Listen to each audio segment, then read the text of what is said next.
The historical relations of the Haitian people with the Trump family for centuries and decades. The name of Donald Trump's great-grandfather was Johannes Trumpt, born in Germany on March 26, 1789. The Germans have an interesting history in Haiti.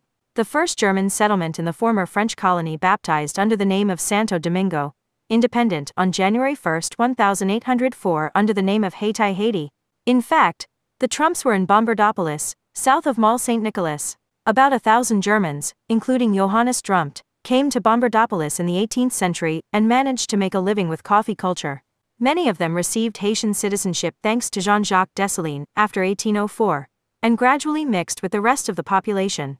Johannes Trumpt stayed in Haiti for a few years and returned to his native country, where he died at the age of 46 in Bavaria on November 22, 1835, leaving behind three children including Maria Katharina Trumpt, Anna Elizabeth Schwinn and Christian Johannes Trumpt, father of Friedrich Trump, who is the grandfather of American President Donald Trump.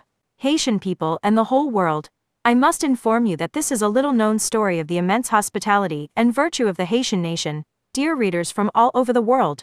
Was in December 1840, a boat from Bremen had 170 German emigrants on board, was destroyed at Point Isabella and carried on the coast by a great wind.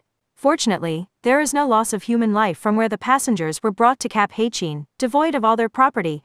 In this effect, their misfortunes aroused the sympathy of the good people of Cap Haitien. Despite the absence of a German consul present in Cap Haitien in 1840, they could have starved if it were not for the generous help of all the citizens of Cap Haitien. They were accommodated and cared for free of charge, and they obtained good quality food. They received medical assistance and good quality clothing. As a result, some of them stayed in Haiti and never reached their destination.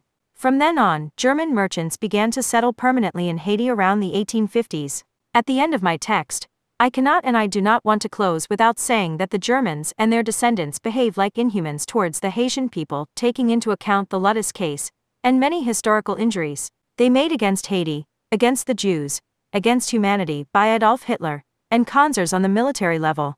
The false information presenting a book entitled The Inequality of Human Races, where Arthur D.G. speaks about the superiority of Germans' IQ over the other races, especially against blacks. But Anthony Nord-Furman, a Haitian sociologist, ethnologist, gave an intellectual and scientific answer to Arthur D.G. Anthony Nord-Furman brilliantly defends the human race thanks to his book entitled De l'égalité des races humaines. At the decline of German power, one of his sons, known as Albert Einstein, the greatest physicist of the 19th century, answered a question about the plurality of the human race. He only said this: there is only the human race. Dear readers, you see that the Germans are harmful to the world, and harmful especially for Haitians, by looking at Donald Trump's words in 2019 against Haiti. He was officially President of the United States of America until September 2024. Indeed, I could say that the Germans are demons personifying our planet. Text by Robinson Stylus, based on the historical excavations of Michel Sauker, Haitian historian.